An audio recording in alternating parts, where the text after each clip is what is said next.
Well, those tariffs from the United States are already having an impact here at home, with many saying the auto industry will be the hardest hit. One Stellantis plant in Windsor, Ontario announced this morning that it would be shutting down for 2 weeks to mitigate tariff damage. CBC News spoke to some of the affected workers. It could be 2 weeks, could be 2 months, who knows, as long as the orange man keeps the tariffs on, right? But it's scary, that's for sure. I am very worried, and I can tell you from the people that are here inside the plant, everybody's worried about this. This is just the start of it. You know, it's gonna be like an infection through the entire city. So it's catastrophic, really. You know, we've got politicians sitting on their hands, you know, for a long time now. They knew this was coming and have done nothing, and they're just reactionary, you know. You need faith, I guess.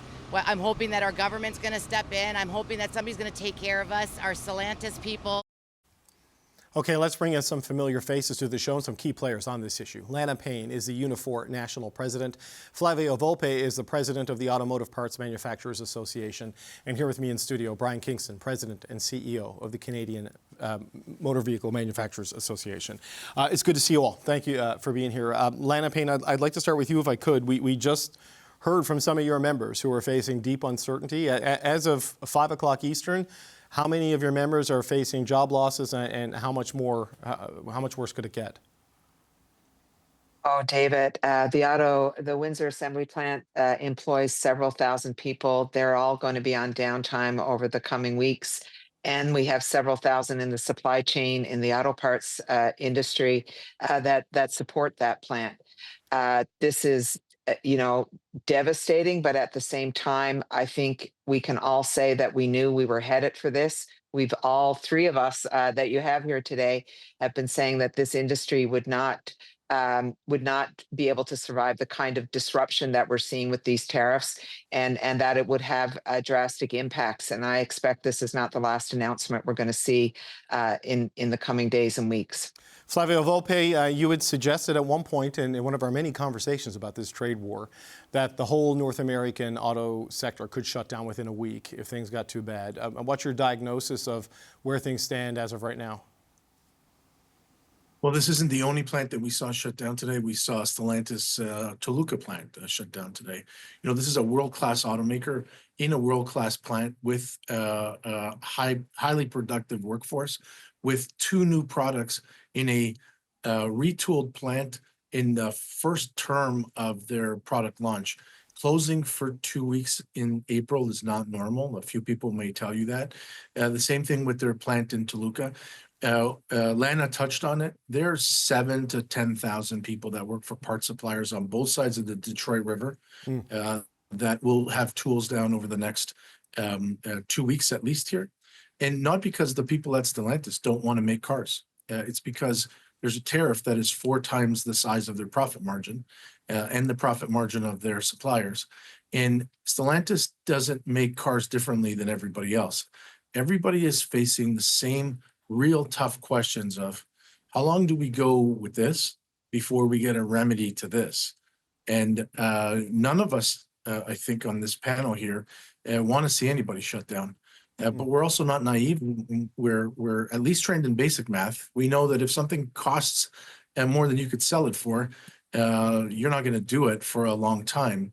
Right. And the anxiety that those workers speak with is anxiety that every worker at every auto parts plant that I represent is speaking with as well. And there's only one person who can turn this thing around, and it doesn't sound like he wants to. So, Brian Kingston, how do the vehicle manufacturers view the situation as of today? Well, this is what happens when you design trade policy basically on an etch-a-sketch. It's unsophisticated and it changes every moment. Auto manufacturers have a long time horizon for their investments. When they build a plant, they need to have certainty that the investment environment, the trade rules, the regulatory environment will be maintained. Overnight, that has been thrown into disarray. And what's so disappointing about all of this is that just last week when we were speaking, the industry was outlining what the impacts of these tariffs would be. Costs will go up through the supply chain. Demand will go down as consumers will not have the ability to go out and buy vehicles. And ultimately, production will slow. This has been laid out, it has been made crystal clear to the administration, and they have proceeded with this policy anyway. So what we're seeing today is this playing out in real time. This is what happens when you put in place massive tax increases on businesses across the board. The impression I've had, Brian Kingston, though, about your sector from our many conversations, the four of us in various moments of this trade war, is that this will be almost like a contagion, that it starts with one plant, then a second, then a third, then a fourth, and it just keeps going. I mean, how long can it stay operational given what Donald Trump has done to the profit margins and the economics of the car business? The timeline is not encouraging because the cost increases are so significant. And what has been added to the auto tariffs, which are devastating in their own right, yesterday the Americans put tariffs on countries around the world. Right. The automotive industry is global in nature. If you think about some of the components, the electronics, semiconductors, some of the battery components, those are coming from countries all over the world. So not only are auto manufacturers dealing with these 25% tariffs and disruption to the North American supply chain, they now have to find a way to bring in all of these components from other countries at much greater cost. So that is compounding an already extremely challenging situation, makes it very hard to operate. Right. So, Lana, Payne, some of the analysis we've seen is this could trigger, if not a global recession, at minimum a global slowdown. And this is all a policy of choice by the president. You've got thousands of workers in Windsor worried. The federal government has said today that they're going to hit back with counter-tariffs on about $36 billion worth of goods, $8 billion in revenue from those counter-tariffs, all of it going to support workers and people affected by this. I mean, is that even enough at this point, given the size and scale of what could potentially happen here? Well, a couple of things right now. I would say that what the Prime Minister did today was very important.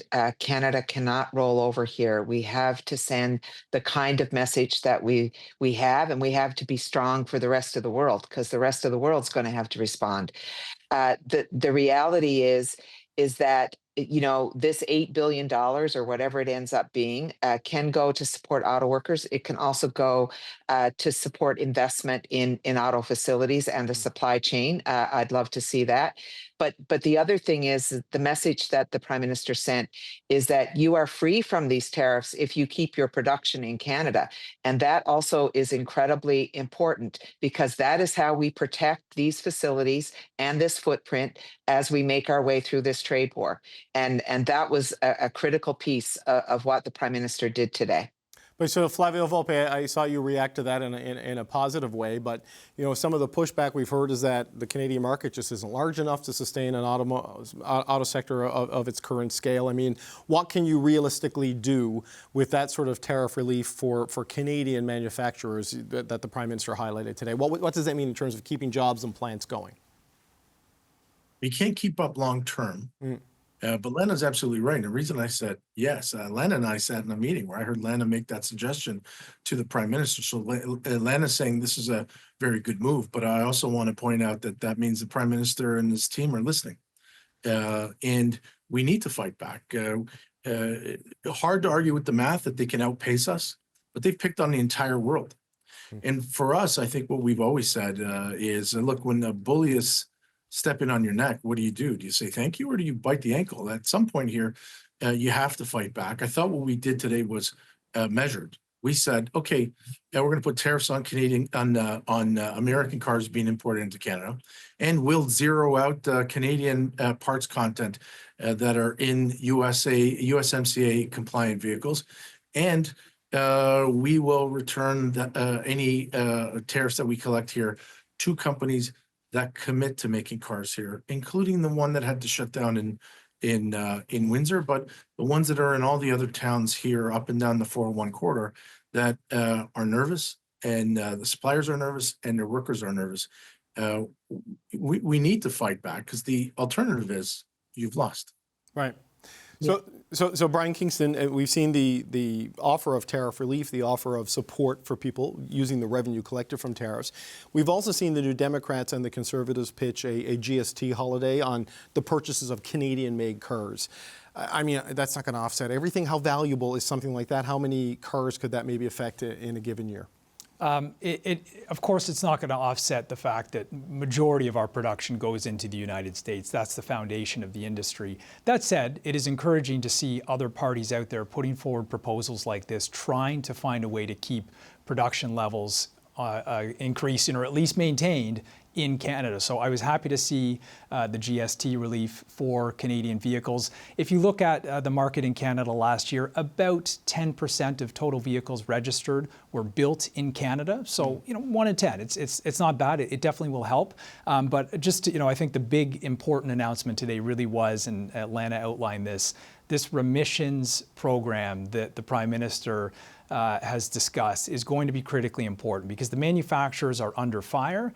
The last thing we should do is then wipe out their potential to sell vehicles in Canada. So we've got to get that right, and I think that will help maintain the footprint, and then other things like we've heard parties announce will also be helpful programs. So if they don't buckle to the pressure of the Trump administration and relocate their production, they escape this and can keep functioning as best they can, is essentially how it would work for them. This is exactly it, and I can't believe, frankly, that we're even discussing these types of proposals. This is pre-auto pact type policies. But in the environment that we were in, we don't have much of a choice. And at the end of the day, we all want to maintain the footprint. 130,000 good direct jobs from this industry and many more through the supply chain. We have to do everything possible to maintain that and fight for that. So Lana Payne, I know on that is an issue you are acutely worried about, right? Is that the pressure on the manufacturers, compels them to relocate south of the border, or if there's a redundancy in the supply chain that they can make a part in the U.S. and make it in Canada, they'll just pivot entirely to U.S. production. This measure helps. I mean, what else needs to be done to convince those companies sort of not to give up on Canada? Yeah, I mean, well, that's what I spend my days doing, is talking to them about not giving up on Canada. But I think the reality is that what the Prime Minister has done here is actually, and not just because he took some of my advice, but is smart. It is about how we get through this trade war. It is about now also turning our minds to how we build this industry going forward, including the supply chain, including making sure that we're proofing ourselves against as much of these shocks as we can. But at the same time, we have to work our way through what these tariffs are doing. And the reality is that we're not alone now. That Flavio has said this, the whole world is with us because everybody has been attacked by the Trump administration, which helps us have a collective in terms of how the global world can push back right now. And Canada has been leading the way, and we're going to have to keep doing that. Yeah, look, Flavio Volpe, if you're an American right now nearing your retirement, counting on your 401k, the stock market, the Standard & Poor's alone, the S&P 500, it lost over $2.4 trillion today. But despite all of that, you heard what Mark Carney said today, that this is not going to be short term. This is going to be a long haul, it seems, because there is no sign of the president backing away from this in spite of all the data and all of the economic self-harm that's happening here. So, I mean, what's the horizon before real, and I'm not minimizing what happened in Windsor today by any stretch of the imagination, but before that, the more dominoes start to fall in real substantial numbers beyond a 2 weeks shutdown?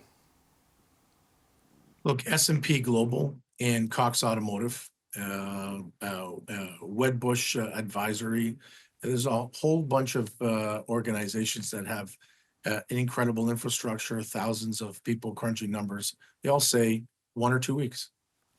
Now, I'm sure that the Trump administration reads those same reports and probably trying to mitigate some of those by delaying tariffs on auto parts until May the 3rd. But the market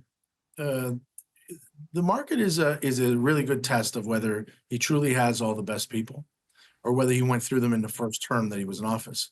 And today the market said, you guys are dummies, and you've hurt Americans first. And the markets are relentless. They open again tomorrow. And those markets will also dictate some of the reactions in some of the auto capitals. As you try to tough this thing out and try to mitigate the crisis, if the market loses confidence in you, you're going to have to make tough decisions like Stellantis did. I wish that we weren't having this conversation. I really do hope that we figure it out, because the companies that I represent rely on those volumes.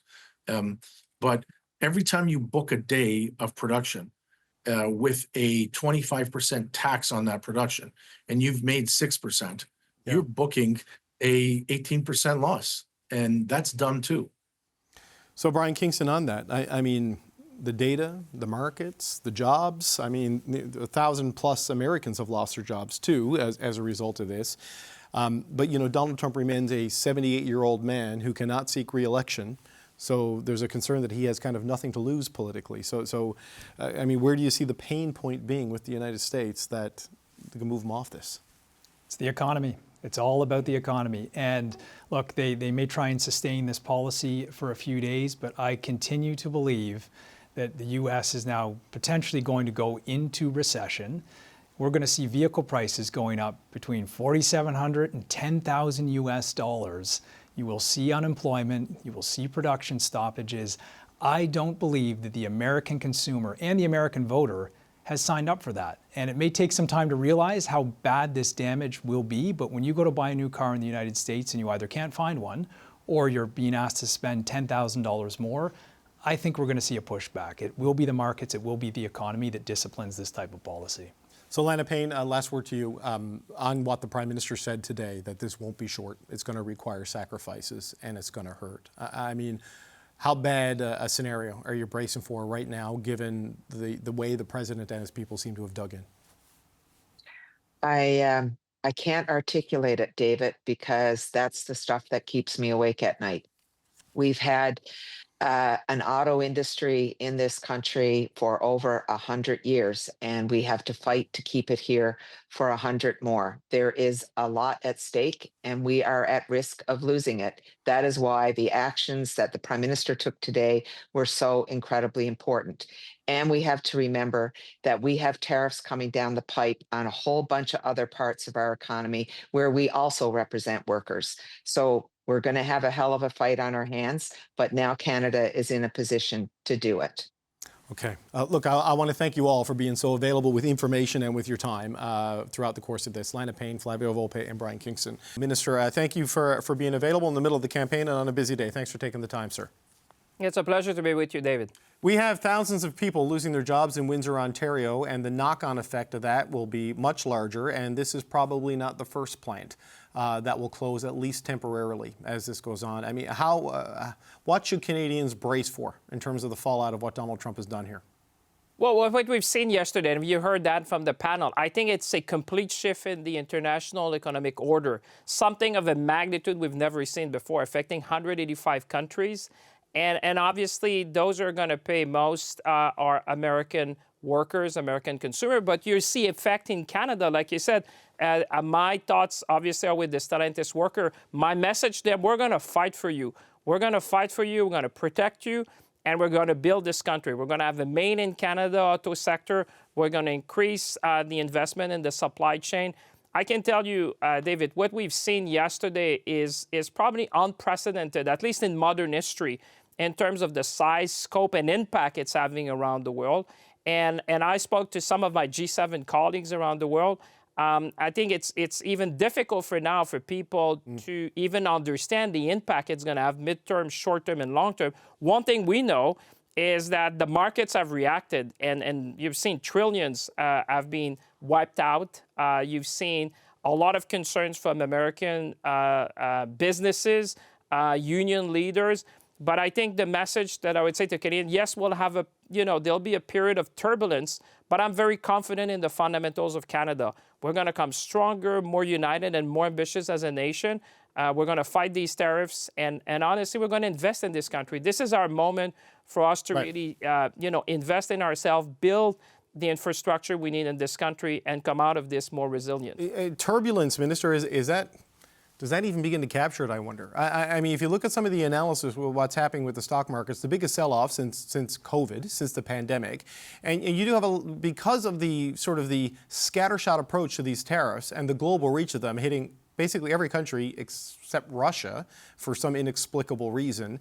There's a lot of people saying we're going to head for a continental recession, a U.S. recession, maybe a global recession. I mean, is that where you see it going right now if the president doesn't change course? Well, one thing we know is that this is going to have, it's going to lead to a higher price for U.S. consumers, probably lead to inflation, less competitiveness. Listen, this is probably the biggest reshape in the world economic order that we've seen ever, and therefore the impact is still to be assessed. But we're gonna invest in this country. We're gonna change the way we've been doing things before, because there's things we cannot control, but there's a lot of things that we can do here in this country. We can have one economy, not 13 economy. We can decide to have a Canada First procurement policy, making sure that we buy from Canadian companies. We can diversify our economy and diversify our export markets. I was already on the phone today with some CEOs and some investors and say, listen, Canada offers these, stability, predictability, the rule of law you need for long-term investment. But, I want to be clear with Canadians. There'll be short-term turbulence, there's no doubt, because this is a reshaping that we've never seen before, and the impact of these tariffs will be felt. It's already felt here. They're unjustified, they're unwarranted, especially in the auto sector where we're so integrated with the Americans in the supply chain that what they're doing to us is having an impact on them. And we've always said a tax on, tariffs on Canada is a tax on Americans. And you're seeing it. And when I talk to the auto sector folks in the United States, it's not going to take much time for the U.S. consumers to really feel that, in addition to what you've seen in the markets today. Well, Flavio Volpe has warned throughout this that the auto sector could shut down continentally within a week.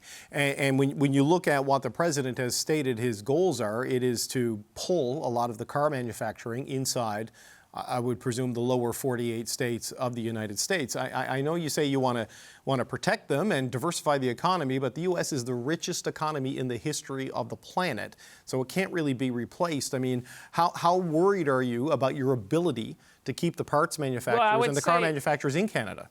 Yeah, I would say, what has been happening in Washington and what we saw is giving cold feet to a lot of investors that I've been talking to. That level of uncertainty and instability is affecting everyone. I mean, you may have seen some reports were saying it's almost like the Far West on the factory floor. People can really assess what it's going to do to their businesses. And I'm talking U.S. businesses. So, you know what we can do in this country, we can invest in this country. We can do things differently. We're gonna go faster. We're gonna build these national trade corridor. I've already talked to my colleagues across the country. We're gonna have the Minister of Finance meeting tomorrow. I'm gonna talk to shortly to my U.S. counterpart as well, to really understand what's the end goal. And our best way to respond, I would say to my colleagues across the country, is really to seize this moment and really redefine. We've done it in 1945, when CDR reinvented basically the industrial base. We're blessed with a lot of talents. We have very strong industries, from cars, from ships, from aircrafts. We have mining, we have oil and gas, we have critical minerals, we have abundant energy. We're the only G7 country with a free trade agreement with all the other G7 nations. So when you look at the fundamentals of Canada, that's what gives me confidence. Yes, there'll be turbulence in the short term, but I think we're going to come out of that stronger, more resilient, and more ambitious as a nation. The Prime Minister said it. It's never going to be like before. What happened yesterday is really, I think it's going to a day in history where people will see what the United States of America decided to do. I think will also have impact not only on the economy, but on geopolitics. Because if you look at some of these tariffs, as you mentioned, I think you will see impact on geopolitics, and hopefully we'll be able to convince a number of people there that this strategy is really hurting Americans, is hurting businesses, but it's also hurting the world economy. And certainly that's the concern that I hear from a lot of colleagues around the world. So Minister, as a final point, when Mark Carney was speaking today, he talked about the need that when this election is over, whoever is Prime Minister, and if he is fortunate enough to hold on to that job, that he would seek to renegotiate, find common ground, I believe was the phrase he used, with the United States on a new economic and security partnership. How do you find common ground with a president whose goals seem to be disruption and dominance, because he has torn up the deal he negotiated? How do you find common ground with a president who acts like this? Well, we will find there's areas where I mean, on one end, we're going to diversify. We're going to be increasing our trade with trusted partner. But let's be clear, you know, proximity calls for us to continue to work with our the United States of America. You know, whether it's on the security, whether also because of the integrated nature of our supply chain. But you know, I think what Prime Minister Carney has been able to do is bring back that relationship of mutual respect, of respecting the sovereignty of Canada, of saying, you know what, for your own national security in the United States, you better work with Canada because we have been an integral part of the U.S. national security, whether you talk about steel, whether you talk about aluminum, and really, you know, make them realize, for example, in the auto sector, we've been doing things together for 60 years. There's a reason why we do that. It's because that makes us more competitive. There's not two auto markets in North America. There's one auto market. It's the North American auto market. So we're going to be looking at points where we can work together. But one thing is sure, we're going to invest in this country. We're going to build partnership around the world. And like I said, I'm confident about the fundamentals of Canada. We have rebuilt this country before. We've done it in 1945. We're going to do it in 2025. Right. And I'm confident in the people of Canada and our ability to in the face of adversity like that, to really succeed and to prosper as a nation. Okay, Minister, I know I said that was my last question, but I lied. I'm sorry. I spoke with Congressman Chuck Edwards, a Republican from North Carolina, earlier in the show. He said the markets are reacting emotionally. Canadians are reacting emotionally. We all just got to give this a chance. What do you respond to that? This is not about emotion. When you're talking about markets, honestly, you cannot say the markets are reacting emotionally. They're rational. I've heard that from one of your other colleagues on the panel, that the workers, go say that to the workers in Windsor, in the auto sector. This is not about emotion. Is that, you know, people are frustrated because this is unfair. This is unjustified. You have your largest trading partner, your ally, which is turning his back on Canada and imposing tariff on its closest ally. There's a reason why you see outrage in a number of capitals around the world. You've heard leaders, and I've talked to a number of my colleagues in the G7. People are saying, what is going on? This is going to be affecting the world economy. It's going to affect growth. It's likely going to lead to inflation. You know, this is not the way to engage with your closest partners and allies around the world. So therefore, I don't see any emotion in that. I think we are more rational than ever, saying what you have done, what the United States of America has done, is to change, I would probably think forever, the world economic order as we have known it before. But you know what? We're like our colleagues around the world. We're going to diversify. We're going to trade with other people. You've seen it for the Arctic when it comes to our radar system. We're going to buy it from the Australian. We're looking at fighter jets from perhaps in Europe. There's many other ways for us to do trade in the world. And at the same time, as the Prime Minister said, keep a relationship with the United States of America. But I would say what we have seen yesterday is unprecedented, at least in modern history. And you see the cost of that on Americans and on America is already felt today. Finance Minister François-Philippe Champagne, thank you, sir, for joining us at a busy time. We appreciate it. Thank you, sir. Have a nice evening.